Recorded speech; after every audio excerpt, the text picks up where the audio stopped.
जय हिंद साथियों, welcome to my YouTube channel. Bihar police के इस लाइव क्लास में आप सभी का स्वागत है। और आज का जो हम क्वेश्चन करवाने वाले हैं वो हिस्ट्री का क्वेश्चन कराने वाले हैं।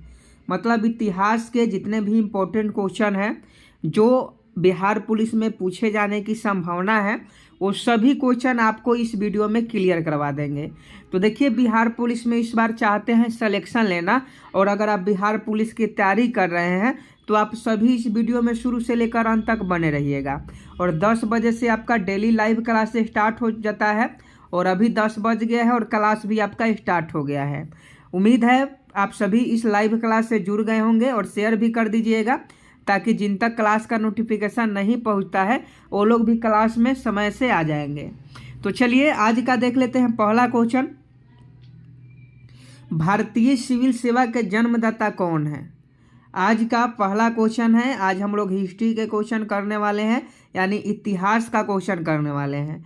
और पहला क्वेश्चन है कि भारतीय सिविल सेवा के जन्मदाता कौन है। बहुत इंपॉर्टेंट है और कई बार यह क्वेश्चन पूछा भी गया है कि भारतीय सिविल सेवा के जन्मदाता कौन है। तो फटाफट बताइए। तो देखिए, अगर आप ऑप्शन सी लॉर्ड कॉर्नवालिस बता रहे हैं तो आपका बिल्कुल सही जवाब हो जाएगा। भारतीय सिविल सेवा के जन्मदाता लॉर्ड कॉर्नवालिस है, तो एक का option C Lord Cornwallis will भी राइट आंसर हो जाएंगे। नेक्स्ट प्रश्न 2 नंबर देख लीजिए। बक्सर के युद्ध में अंग्रेज के सेनापति कौन था? आपको बताना है बक्सर के युद्ध में अंग्रेज के सेनापति कौन था। I am waiting for your answer. फटाफट बताइए कि बक्सर के युद्ध में अंग्रेज के सेनापति कौन था। सही जवाब लॉर्ड हेक्टर मुनरो हो जाएंगे। लॉर्ड हेक्टर मुनरो जो था वो बक्सर के युद्ध में अंग्रेजी सेनापति था, यानी अंग्रेज की तरफ से सेनापति था।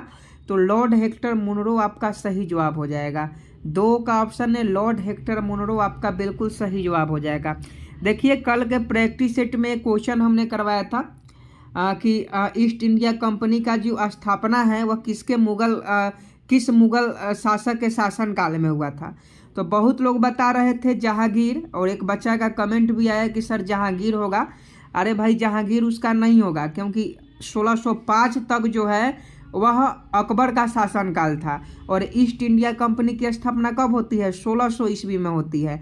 तो आप ही बताइए, 1605 ईस्वी तक अकबर का शासनकाल था, तो अकबर के शासनकाल में ही ईस्ट इंडिया कंपनी की स्थापना हुई है, तो अकबर इसका सही जवाब हो जाता। जहांगीर का जो शासनकाल था वह 1605 से स्टार्ट होता है। जहांगीर जो था वो अकबर का पुत्र था, और अकबर के मर जाने के बाद जो है वह जहांगीर अपना शासन करना शुरू करता है, और 1605 से 1627 तक वो शासन करता है। तो इस क्वेश्चन में कंफ्यूज नहीं होना है। अगर पूछे कि ईस्ट इंडिया कंपनी की स्थापना किस मुगल शासक के शासनकाल में हुई, तो अकबर के शासनकाल में। देखिए, नेक्स्ट प्रश्न 3 नंबर है कि इलाहाबाद की प्रथम संधि कब हुई। आपको बताना है कि इलाहाबाद की प्रथम संधि कब की गई। तो 3 का ऑप्शन है 12 अगस्त 1765 को। 12 अगस्त 1765 को इलाहाबाद की प्रथम संधि की गई, तो 3 का ऑप्शन है सही जवाब हो जाएगा। देखिए, नेक्स्ट प्रश्न है 4 नंबर। भारत में पुर्तगाली राज्य का संस्थापक कौन था? बहुत इंपॉर्टेंट क्वेश्चन है कि भारत में पुर्तगाली राज्य का संस्थापक कौन था। तो फटाफट बताइए कि भारत में पुर्तगाली राज्य का संस्थापक कौन था। तो 4 का ऑप्शन भी Francisco de Almeida. Francisco de Almeida जो था वो भारत में पुर्तगाली राज्य का संस्थापक था, तो 4 का ऑप्शन भी सही जवाब हो जाएगा। नेक्स्ट प्रश्न देख लीजिए। सिख धर्म में संगत यानी धर्मशाला, संगत को ही धर्मशाला कहा जाता है। तो सिख धर्म में संगत एवं पंगत, संगत माने धर्मशाला और पंगत माने लंगर, जिसे हम लोग बोलते हैं।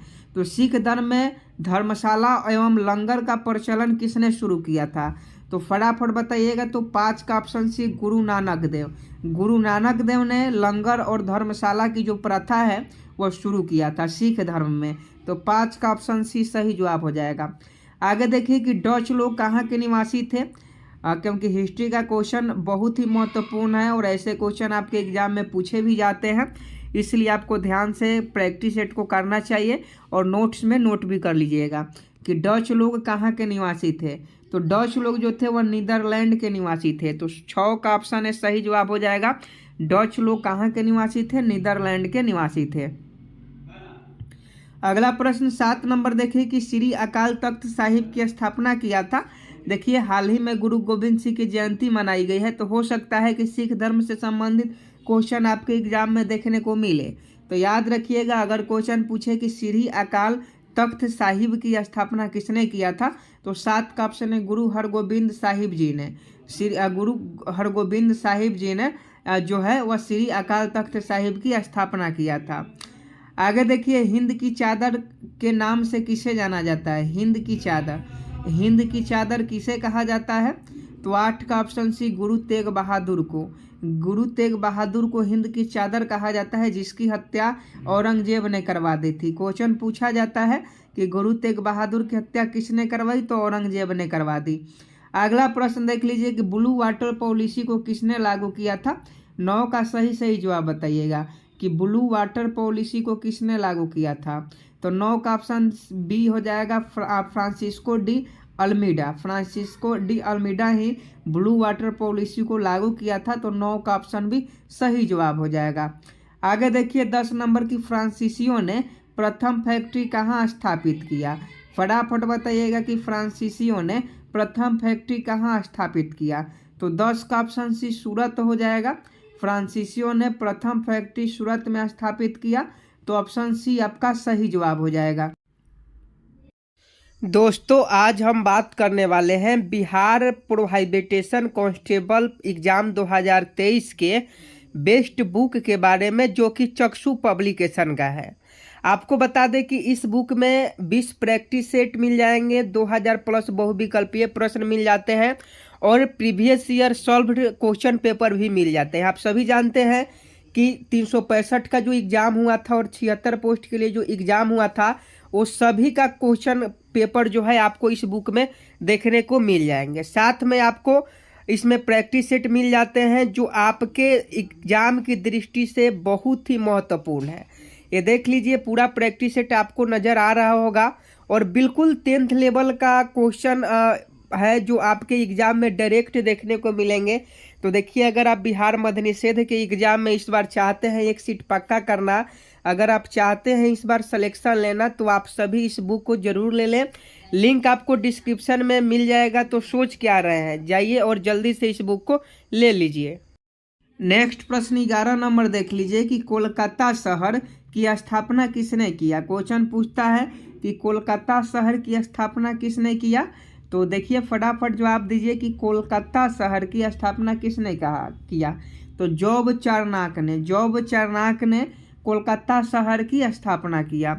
चलिए नेक्स्ट प्रश्न देख लीजिए कि ईस्ट इंडिया कंपनी की स्थापना कब हुई थी? ईस्ट इंडिया कंपनी की स्थापना कब होती है? तो ईस्ट इंडिया कंपनी की स्थापना 1600 ईस्वी में होती है। किसके शासनकाल में होती है? तो अकबर के शासनकाल में होती है। और अकबर के शासनकाल 1605 तक रहा, उसके बाद जहांगीर का शासनकाल आ गया।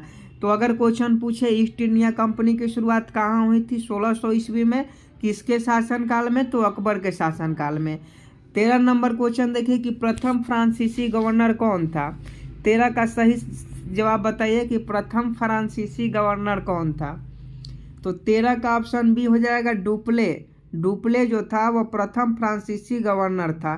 तो याद रखिएगा, क्वेश्चन पूछता है क्योंकि फ्रांसीसी ये गवर्नर था, अंग्रेजी गवर्नर नहीं था, तो ये फ्रांसीसी था, इसलिए क्वेश्चन पूछता है इतिहास में कि प्रथम फ्रांसीसी गवर्नर कौन था। तो यह डुप्ले था। आगे देखिए कि भारत में स्थानीय स्वशासन के जनक हैं, बहुत इंपॉर्टेंट है क्वेश्चन। ये पूछा जाता है कि भारत में स्थानीय स्वशासन के जनक कौन है। तो फटाफट बताइएगा कि भारत में स्थानीय स्वशासन के जनक कौन है। तो देखिए 14 का अगर आप ऑप्शन बी लॉर्ड रिपन बता रहे हैं, तो आपका बिल्कुल सही जवाब है। भारत में स्थानीय स्वशासन के जनक लॉर्ड रिपन है। तो 14 का ऑप्शन बी आपका सही जवाब हो जाएगा। नेक्स्ट प्रश्न देख लीजिए और देखिए लाइक कर दीजिए, क्योंकि आज इतिहास का बहुत ही महत्वपूर्ण क्वेश्चन करवाएंगे आपको। और जितने भी लोग हैं, जितने भी हमारे दोस्त हैं जो बिहार पुलिस की तैयारी कर रहे हैं, वो सभी वीडियो को लाइक कर दे। और जिनके पास नोटिफिकेशन क्लास का नहीं जाता है, वो सभी चैनल को सब्सक्राइब कर बेल आइकन को प्रेस जरूर कर लेंगे। अगला क्वेश्चन देखिए कि बक्सर का युद्ध किस वर्ष हुआ था? 15 का सही जवाब बताइए कि बक्सर का युद्ध किस वर्ष हुआ था। आप सभी जानते हैं बक्सर का युद्ध जो है 1764 में हुआ था। कब हुआ था? 1764 में हुआ था। तो 15 का ऑप्शन है 1764 आपका सही जवाब हो जाएगा। आगे देखिए 16 नंबर कि बंगाल में द्वैध शासन की स्थापना किसने किया। बंगाल में द्वैध शासन की स्थापना किसने किया? तो 16 का ऑप्शन डी लॉर्ड क्लाइव हो जाएंगे। बंगाल में द्वैध शासन की स्थापना लॉर्ड क्लाइव ने किया। तो 16 का ऑप्शन डी सही जवाब हो जाएगा। अगर क्वेश्चन पूछे कि बंगाल में द्वैध शासन की स्थापना किसने किया, लॉर्ड क्लाइव ने किया। आगे देखिए कि भारत में अंग्रेजी राज के वास्तविक संस्थापक किसे माना जाता है। ये क्वेश्चन पूछा जाता है, भारत में अंग्रेजी राज के वास्तविक संस्थापक। फटाफट बताइएगा कि भारत में अंग्रेजी राज के वास्तविक संस्थापक किसे माना जाता है। तो वारेन हेस्टिंग्स को माना जाता है। भारत में अंग्रेजी राज के वास्तविक संस्थापक वारेन हेस्टिंग को माना जाता है। तो ऑप्शन डी सही जवाब हो जाएगा। देखिए अगला प्रश्न 18 नंबर है कि भारत का प्रथम गवर्नर जनरल कौन था। फटाफट बताइए कि भारत का प्रथम गवर्नर जनरल कौन था। तो 18 का देख लीजिए विलियम बेंटिक। अगर आप बता रहे हैं तो आपका बिल्कुल सही जवाब है और ये बहुत इंपॉर्टेंट है। बहुत बार ये क्वेश्चन आपके एग्जाम में पूछा भी गया है कि भारत का प्रथम गवर्नर जनरल कौन था। तो ये विलियम बेंटिक था। चलिए नेक्स्ट प्रश्न का सही जवाब आप बताइएगा कि भारत का प्रथम वायसराय कौन था। फटाफट बताइए कि भारत का प्रथम वायसराय कौन था। देखिए ऑप्शन डी लॉर्ड कैनिंग बता रहे हैं तो आपका बिल्कुल सही जवाब है। भारत का प्रथम वायसराय लॉर्ड कैनिंग था। तो लॉर्ड कैनिंग आपका बिल्कुल सही जवाब हो जाएगा। देखिए अगला प्रश्न है कि हम्मुराबी कहाँ का शासक था। 20 का सही जवाब हो जाएगा। हम्मुराबी कहाँ का शासक था। तो 20 का ऑप्शन डी हो जाएगा बेबीलोन का। हम्मुराबी जो था वो बेबीलोन का शासक था। तो 20 का ऑप्शन डी बेबीलोन आपका सही जवाब हो जाएगा। वांडीवास का युद्ध कब हुआ था। ये क्वेश्चन पहले भी आपको हम करवाए हैं कि वांडीवास का युद्ध कब हुआ था। ये क्वेश्चन आपको ऑलरेडी हम करवा चुके हैं। वांडीवास का युद्ध कब हुआ था। तो इसका युद्ध 1760 में हुआ था। याद रखिएगा अगर पूछे वांडीवास का युद्ध तो वांडीवास का युद्ध 1760 में हुआ था। नेक्स्ट प्रश्न देख लीजिए बेदरा का युद्ध कब हुआ था। देखिए ये सब क्वेश्चन पूछा जाता है। प्लासी का युद्ध हो गया, बक्सर का युद्ध हो गया। ये एक ना एक क्वेश्चन युद्ध से संबंधित रहेगा ही आपके एग्जाम में, इसलिए आप लोग इसे हल्के में मत लीजिएगा। तो फटाफट बताइए कि बेदरा का युद्ध कब हुआ था। ऑप्शन सी 1759 बता रहे हैं तो आपका बिल्कुल सही जवाब है। 1759 में बेदरा का युद्ध होता है और उसी के एक साल बाद जो है 21 माने वांडीवास का युद्ध 1760 में होता है। तो अगर वांडीवास का पूछे वांडीवास का युद्ध कब हुआ था तो 1760 में हुआ था वांडीवास का युद्ध। वही अगर पूछे बेदरा का युद्ध कब हुआ था तो बेदरा का युद्ध जो हुआ था 1759 ईस्वी में हुआ था। तो ये बात आप लोग याद रखिएगा। नेक्स्ट प्रश्न देख लीजिए खालसा पंथ की स्थापना किसने किया था। ये क्वेश्चन कतई जहर है और बार बार पूछा जाता है कि खालसा पंथ की स्थापना किसने किया था। और देखिए जो आप लोग टेलीग्राम पर बात कर रहे हैं उसे बंद कर आप लोग आंसर बताइए कि आंसर क्या होगा, क्योंकि आप यहाँ पढ़ने आते हैं। आपको बार बार समझाते हैं कि आप पढ़ लीजिए, मेहनत कीजिएगा तभी सिलेक्शन होगा, नहीं तो एक दूसरे से बात ही करना है तो फिर यहाँ आने की कोई आवश्यकता नहीं है। आप दूसरे जगह भी जाकर वहाँ बात कर सकते हैं। 23 का देख लीजिए ऑप्शन डी हो जाएगा गुरु गोविंद सिंह ने। खालसा पंथ की स्थापना किसने किया, गुरु गोविंद सिंह के द्वारा किया गया। तो 23 का ऑप्शन डी सही जवाब हो जाएगा। अगर क्वेश्चन पूछे कि खालसा पंथ की स्थापना किसने किया तो इसका सही जवाब गुरु गोविंद सिंह हो जाएंगे। आगे देखिए इल्बर्ट बिल विवाद किसके काल में हुआ था। याद रखिएगा बहुत इंपॉर्टेंट है इल्बर्ट बिल विवाद। ये क्वेश्चन आपके एग्जाम में पूछा जाता है, बहुत बार पूछा गया है और आगे भी पूछा जाएगा कि इल्बर्ट बिल विवाद किसके शासनकाल में हुआ था, बहुत इम्पोर्टेंट है। तो देखिए इल्बर्ट बिल विवाद जो था वह आपका लॉर्ड रिपन के शासनकाल में हुआ था। लॉर्ड रिपन के शासनकाल में इल्बर्ट बिल विवाद हुआ था। तो इसका सही जवाब जो हो जाएगा ऑप्शन डी हो जाएगा। नेक्स्ट प्रश्न देखिए कि फ्रांसीसियों और अंग्रेजों के बीच वांडीवास के युद्ध में अंग्रेजी सेना का नेतृत्व कौन कर रहा था। अभी आपको बताया है ना कि वांडीवास का युद्ध जो था वो 1760 में हुआ और यह फ्रांसीसियों और अंग्रेज के बीच हुआ। तो अंग्रेज का सेनापति कौन था? वांडीवास के युद्ध में अंग्रेज का सेनापति कौन था? तो इसका सही जवाब आयरकट्टू। आयरकट्टू जो था, आयरकूट जो था वो वांडीवास के युद्ध में अंग्रेजी सेना का नेतृत्व कर रहा था। आगे देखिए 26 नंबर क्वेश्चन है कि प्रथम कर्नाटक युद्ध 1746 से 48 तक चला था। तो प्रथम कर्नाटक युद्ध की समाप्ति किस संधि के माध्यम से हुई? आपको बताना है कि प्रथम कर्नाटक युद्ध जो हुआ था उसकी समाप्ति किस संधि से हुई। तो इसका सही जवाब एक्स लॉ सापेल संधि जो था, इसी के कारण कर्नाटक युद्ध जो प्रथम कर्नाटक युद्ध 1746 में शुरू हुआ और 48 में स्थगित हुआ। तो इसी संधि के कारण जो है स्थगित हुआ। आगे देखिए कि प्लासी का युद्ध 23 जून 1757। प्लासी का युद्ध कब हुआ था? अगर क्वेश्चन पूछे तो 23 जून 1757 हो जाएगा। और प्लासी के युद्ध में अंग्रेजी सेना का नेतृत्व कौन कर रहा था? तो इसका सही जवाब ऑप्शन सी रॉबर्ट क्लाइव हो जाएगा। प्लासी का युद्ध जो है रॉबर्ट क्लाइव और सिराजुद्दौला के बीच लड़ा गया था। याद रखिएगा, प्लासी का युद्ध 23 जून 1757 को हुआ था। आगे देखिए 28 नंबर की भारत में अस्थायी बंदोबस्त किसने लागू किया? फटाफट सही जवाब बताइएगा कि भारत में अस्थायी बंदोबस्त किसने लागू किया। तो इसका सही जवाब कार्नवालिस हो जाएगा। कार्नवालिस भारत में अस्थायी बंदोबस्त लागू करने वाला कार्नवालिस था। तो 28 का ऑप्शन है सही जवाब हो जाएगा। नेक्स्ट प्रश्न 29 नंबर देखिए कि गुरु गोविंद सिंह का निधन कहाँ पर हुआ था? गुरु गोविंद सिंह का निधन, तो देखिए गुरु गोविंद सिंह का जो मृत्यु था वह नांदेड़ में हुआ था। नांदेड़ में गुरु गोविंद सिंह की मृत्यु हो गया था और इन्होंने ही खालसा पंथ की स्थापना किया था। नेक्स्ट प्रश्न देख लीजिए। देखिए वीडियो को लाइक करते रहें क्योंकि इतिहास से संबंधित बहुत ही महत्वपूर्ण क्वेश्चन आपको करवा रहे हैं।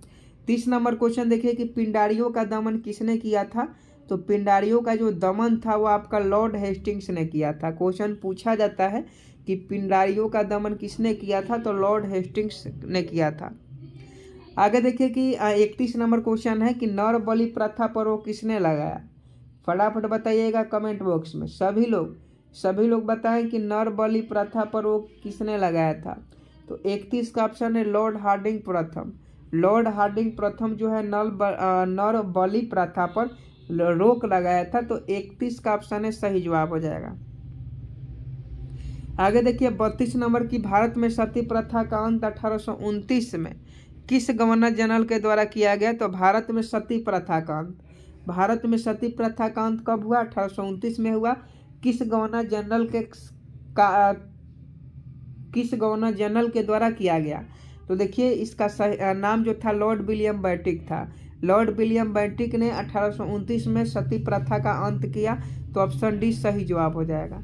सिराजुद्दौला के प्रमुख सेनापति कौन थे? तो सिराजुद्दौला और रॉबर्ट क्लाइव के बीच ही, माने अंग्रेजी सेना के बीच ही युद्ध हो रहा था, प्लासी का युद्ध।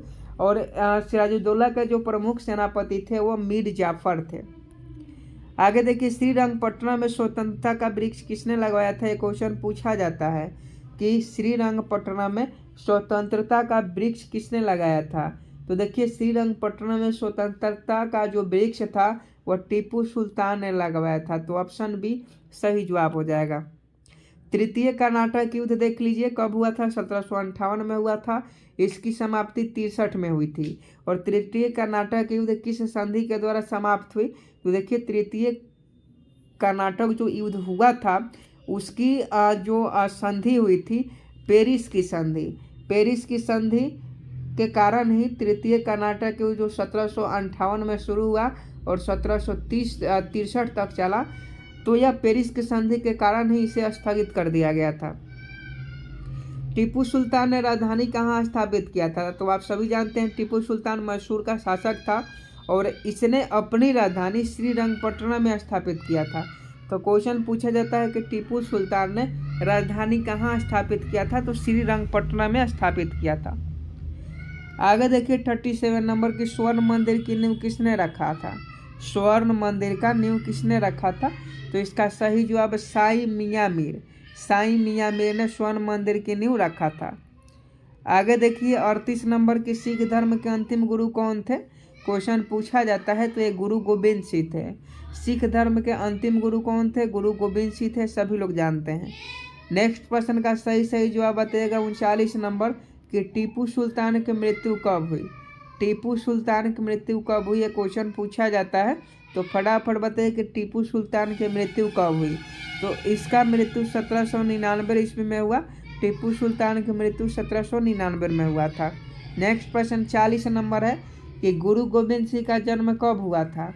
तो देखिए गुरु गोविंद सिंह का जन्म 1666 में हुआ था। 1666 में गुरु गोविंद सिंह का जन्म हुआ था। आगे देखिए ये क्वेश्चन बहुत इंपॉर्टेंट है, पूछा जाता है और आगे भी पूछा जाएगा। तो याद कर लीजिएगा कि फूट डालो राज करो, फूट डालो राज करो नीति किसने शुरू किया। फूट डालो राज करो नीति किसने शुरू किया। तो 41 का सही जवाब बताइए। तो इसका सही जवाब आप ही बताइएगा कि फूट डालो राज करो नीति किसने शुरू किया था। तो इसका सही जवाब लॉर्ड कर्जन के द्वारा फूट डालो राज करो नीति शुरू किया गया था। बक्सर के युद्ध के समय बंगाल का नवाब कौन था। आप बताइए कि बक्सर का युद्ध हुआ था, उस समय बंगाल का नवाब कौन था। तो बक्सर के युद्ध के समय जो बंगाल का नवाब था वह आपका कौन था, वह आपका मीर जाफर था। देखिए आज का लास्ट प्रश्न है और इस प्रश्न का सही जवाब आपको देना है कि अंग्रेजों को किस संधि के आधार पर बिहार, उड़ीसा एवं बंगाल का दीवानी प्राप्त हुई। ये बिहार शब्द से ही ये क्वेश्चन इंपॉर्टेंट हो जाता है। तो इस प्रश्न का सही जवाब आप कमेंट बॉक्स में दीजिएगा कि अंग्रेजों को किस संधि के आधार पर बिहार, उड़ीसा एवं बंगाल का दीवानी प्राप्त हुई। बहुत इंपॉर्टेंट है। और देखिए आज हम लोगों ने 43 क्वेश्चन किया। 43 में से अगर आपका 35 भी सही है, 35 प्लस सही है, तो आप बहुत ही अच्छा परफॉर्म है। और ऐसे ही आप लोग मेहनत करते हैं और जिनका भी 35 से कम स्कोर है उनको और मेहनत करने की आवश्यकता है। तो चलिए वन लीनियर क्वेश्चन देख लेते हैं, उसके बाद आपसे बातें करते हैं। तो वन लीनियर क्वेश्चन सबसे पहले आपको देख लेते हैं। देखिए वन लीनियर क्वेश्चन में जो हम लोग का आज का टॉपिक होगा भारत बैंकिंग से संबंधित होगा। यानी बैंकिंग जो शब्द है वह इकोनॉमिक्स का शब्द है और इकोनॉमिक्स यानी अर्थशास्त्र में ही आपको पढ़ना है।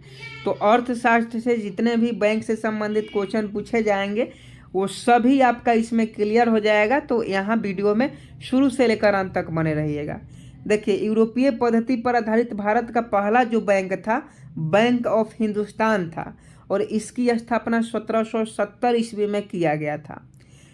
सीमित देयता के आधार पर प्रथम भारतीय बैंक अवध कमर्शियल बैंक की स्थापना किया गया, जिसकी स्थापना 1881 में हुआ। पूर्ण रूप से भारत देश का पहला बैंक 1894 में स्थापित हुआ, जिसका नाम पीएनबी था यानी पंजाब नेशनल बैंक था।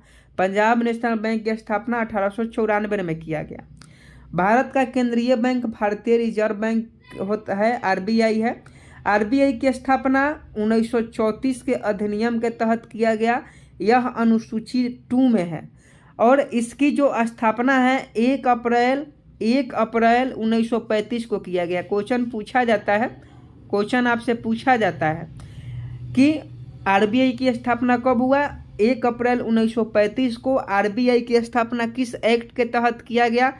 1934 के अधिनियम के तहत अनुसूची 2 में उल्लेखित है और 5 करोड़ रुपए पूंजी के साथ यह बैंक को इस आरबीआई की शुरुआत की गई थी। आरबीआई का जो मुख्यालय है वो मुंबई है। और क्वेश्चन पूछता है कि आरबीआई का राष्ट्रीयकरण कब हुआ। तो 1 जनवरी 1949 को। 1 जनवरी 1949 को आरबीआई का राष्ट्रीयकरण हुआ। भारत का सबसे बड़ा सरकार का बैंकर तथा बैंकों का बैंक आरबीआई को कहा जाता है और जिसका वित्तीय वर्ष 1 जुलाई से 30 जून होता है। क्वेश्चन पूछता है कि आरबीआई का वित्तीय वर्ष कितना से कितना होता है। तो आरबीआई का जो वित्तीय वर्ष होता है वह 1 जुलाई से 30 जून तक आरबीआई का वित्तीय वर्ष होता है। आगे देखिए रिजर्व बैंक के प्रथम गवर्नर कौन थे। तो आरबीआई के प्रथम गवर्नर ओसबॉर्न स्मिथ थे। और अगर पूछे कि प्रथम भारतीय गवर्नर कौन थे, सीडी देशमुख थे। और प्रथम महिला डिप्टी गवर्नर केजी उदेसी थी। आगे देखिए क्वेश्चन पूछा जाता है कि केंद्रीय बैंकिंग जांच समिति की स्थापना कब हुई। तो 1931 में केंद्रीय बैंकिंग जांच समिति की स्थापना की गई। 1921 में 3 प्रेसिडेंसी बैंकों को मिलाकर इंपेरियल बैंक की स्थापना की गई और 1 जुलाई 1955 ईस्वी को इंपेरियल बैंक का नाम चेंज कर दिया गया और इसका नाम इंपेरियल बैंक का नाम एसबीआई रखा गया। क्वेश्चन पूछता है कि एसबीआई का पुराना नाम क्या है? इंपेरियल बैंक है, जो आज का एसबीआई यानी स्टेट बैंक ऑफ इंडिया है। और इसकी अनुशंसा किस कमेटी पर की गई? तो इसकी अनुशंसा गोरेवाला कमेटी ने किया था। इसकी अनुशंसा गोरेवाला कमेटी ने किया था। इसने कहा था कि इंपेरियल बैंक का नाम चेंज कर दिया जाए और भारतीय स्टेट बैंक रखा जाए। भारत का सबसे बड़ा व्यावसायिक बैंक एसबीआई है। 19 जुलाई 1969 को पहली बार 14 बड़े व्यापारिक बैंकों कुल जमाए 50 करोड़ का राष्ट्रीयकरण हुआ था। आपको बताना है कि बैंकों का राष्ट्रीयकरण कब हुआ था? 19 जुलाई 1969 को। और देखिए दूसरी बार राष्ट्रीयकरण जो हुआ था 15 अप्रैल 1980 को हुआ था। और भारत में बैंकों के राष्ट्रीयकरण किसके समय में हुआ था? इंदिरा गांधी के शासनकाल में। इसकी अनुशंसा किसने की? हजारी समिति ने की थी। और बैंकों के राष्ट्रीयकरण के समय आरबीआई के गवर्नर कौन थे? एल.के. झा थे। जब बैंकों का राष्ट्रीयकरण हुआ उस समय आरबीआई के गवर्नर एल.के. झा थे। वर्तमान में राष्ट्रीयकृत बैंकों की संख्या कितनी है? 12 है। देश का पहला क्षेत्रीय ग्रामीण बैंक 2 अक्टूबर 1975 को स्थापित किया गया और 2 अप्रैल 1994 को स्थापित यूटीआई बैंक का नाम बदलकर एक्सिस बैंक रख दिया गया और इसका नाम 30 जुलाई 2007 को बदला गया। देश में सर्वाधिक शाखाएं एसबीआई की है। भारतीय बैंकों की सर्वाधिक शाखाएं ब्रिटेन यूके में है। विदेश में सर्वाधिक शाखाएं एसबीआई की है। देश का प्रथम महिला बैंक भारतीय महिला बैंक की स्थापना 19 नवंबर 2013 को मुंबई में किया गया था, जिनका विलय 1 अप्रैल 2017 को भारतीय स्टेट बैंक में हो गया। और बैंक में ग्राहक सेवा सुधार से संबंधित कौन सी समिति है? गोईपोरिया समिति है। और पहला म्यूचुअल फंड यूएस 16 है। अगर क्वेश्चन पूछे कि पहला म्यूचुअल फंड यूएस 64 है, ये क्वेश्चन पूछा जा सकता है, याद रखिएगा। तो देखिए इसमें भी बहुत सारे अधिनियम से संबंधित जो क्वेश्चन थे वो बहुत इंपॉर्टेंट थे और इकोनॉमिक्स से क्वेश्चन पूछा ही जाएगा, 1-2 क्वेश्चन। तो इसमें से एक क्वेश्चन जरूर पूछा जाता है भारतीय बैंक से, स्थापना से पूछ दें या गवर्नर से पूछ दें तो ये क्वेश्चन पूछा जाता है। उम्मीद है आपको यह वीडियो पसंद आया होगा। इसका पीडीएफ टेलीग्राम पर डाल देंगे तो आप वहाँ से पीडीएफ ले लीजिएगा। और जितने भी हमारे दोस्त हैं अभी तक वीडियो को लाइक नहीं किए हैं, चैनल को सब्सक्राइब नहीं किए हैं, वो चैनल को सब्सक्राइब कर बेल आइकन को जरूर प्रेस कर लें ताकि आने वाली सभी वीडियोज का नोटिफिकेशन उन तक पहुंच सके। मिलता है नेक्स्ट वीडियो में, तब तक के लिए जय हिंद, जय भारत। अगर आपको ये खबर अच्छी लगी है तो इसे लाइक कर शेयर जरूर करें और अभी तक आपने इस चैनल को सब्सक्राइब नहीं किया है तो चैनल को सब्सक्राइब कर बेल आइकन जरूर से दबाएं।